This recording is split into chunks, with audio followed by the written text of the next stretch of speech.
নারায়ণগঞ্জ জেলার হিন্দু সম্প্রদায়ের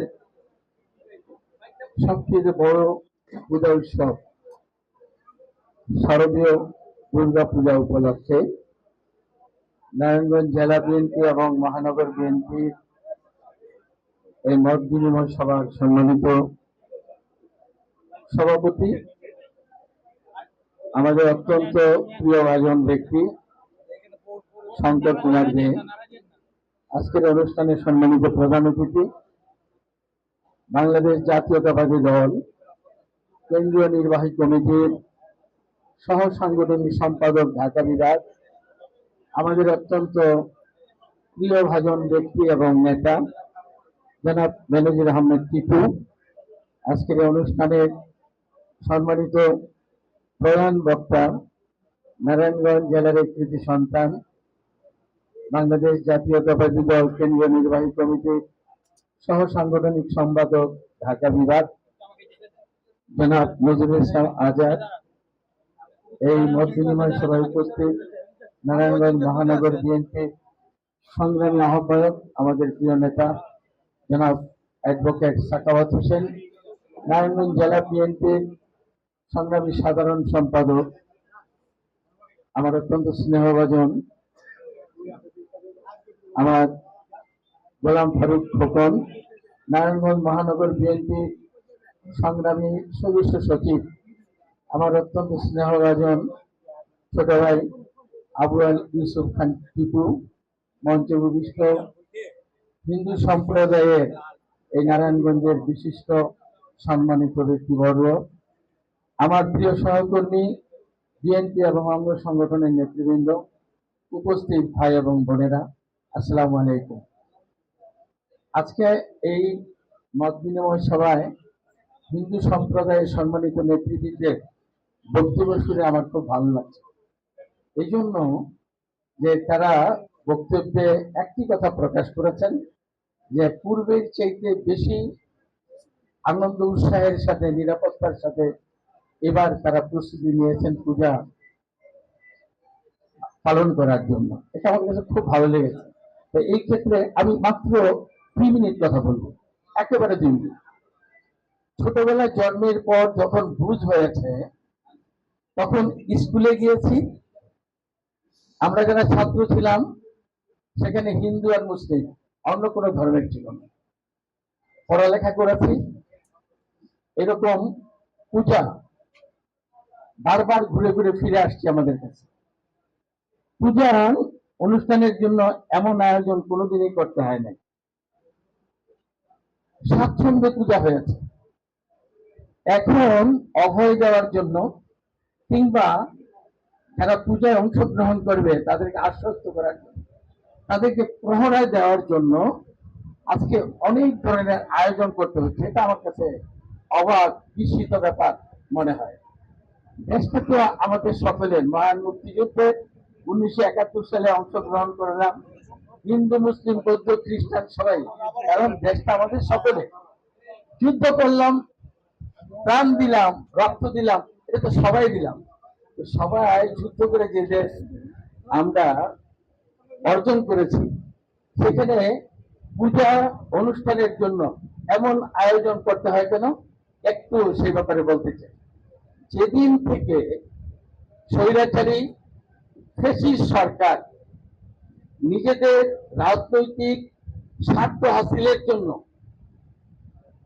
এই হিন্দু সম্প্রদায়কে তাদের ব্যক্তিগত সম্পদ হিসাবে ব্যবহার করতে শুরু করলো, সেই দিন থেকে জন্ম নিল এই অবস্থান।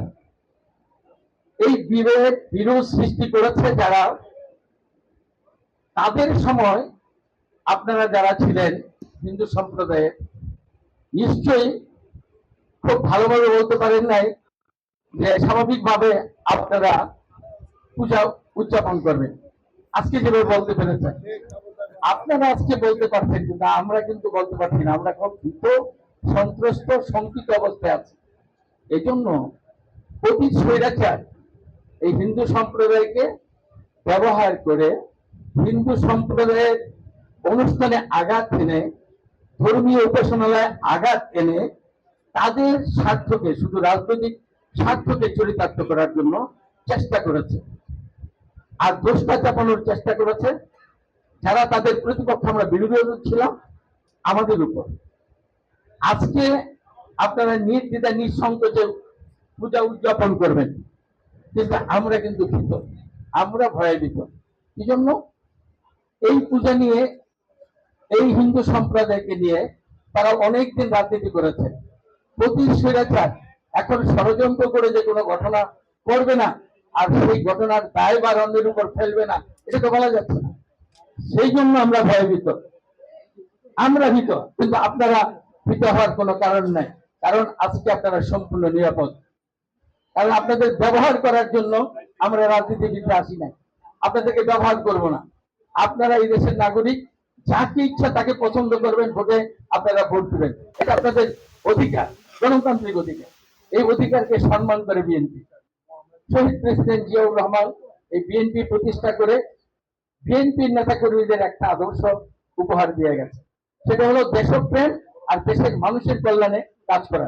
সেখানে ধর্ম বর্ণর তো নাই, সকলের জন্য, আমরা সকলের জন্য কাজ করি। কিন্তু আমি বিনীতভাবে আপনাদের কাছে একটা অনুরোধ করি, কারণ আপনাদের সাথে আমার এত গভীর সম্পর্ক এবং এত সম্মান করি, আমি এটা মুখে ভাষায় বলতে চাই না। আমি শুধু অনুরোধ করব, আপনারা কেউ কোনো দলের ব্যবহৃত হবেন না, কোন দলের নির্দিষ্ট ব্যক্তি হিসেবে চিহ্নিত হবেন না।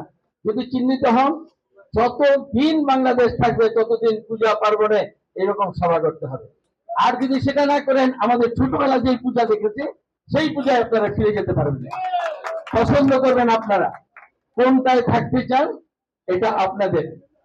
আজকে স্বৈরাচার ফ্যাসিস্ট পতনের পর পালিয়ে গেছে, এখন বিএনপি আমরা যারা করি, আমাদের নেতা, দেশনেতা তারেক রহমান, আমাদের ভারপ্রাপ্ত চেয়ারম্যান, আজকে আমাদেরকে নির্দেশনা দিয়েছেন, সেই নির্দেশের কথা আমাদের সম্মানিত প্রধান অতিথি, প্রধান বক্তা বলবেন।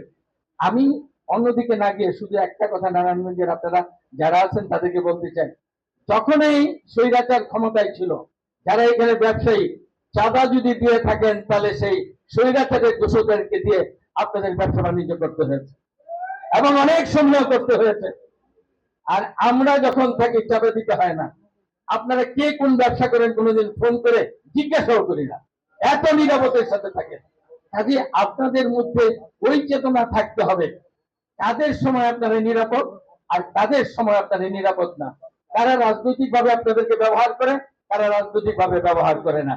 এতটুকু যদি আপনারা ডিফাইন করে চলতে পারেন, কোনো চিন্তা নাই, নিশ্চিন্তায় ছোটবেলা যেভাবে আমরা পূজা দেখেছি সেইভাবে পূজা হবে, সবকিছু আপনারা করবেন। আপনাদের সম্মান, আপনাদের কার্যক্রম, এর মধ্যে যা কিছু করা লাগে সব আমরা বিএনপির নেতৃবৃন্দ, আমার প্রিয় সহকর্মী যারা আছে সবাই করবো, একটুও কম করবো না। এই অনুরোধটা রেখে আমাদের নেতৃবৃন্দ বক্তব্য দেবেন, সেই বক্তব্যের জন্য আমি আমার বক্তব্য সংক্ষেপ করছি, শেষ কথা, আপনাদের সকল কার্যক্রমে আপনাদের সাথে আমরা আছি, ইনশাআল্লাহ থাকবো। ধন্যবাদ সবাই।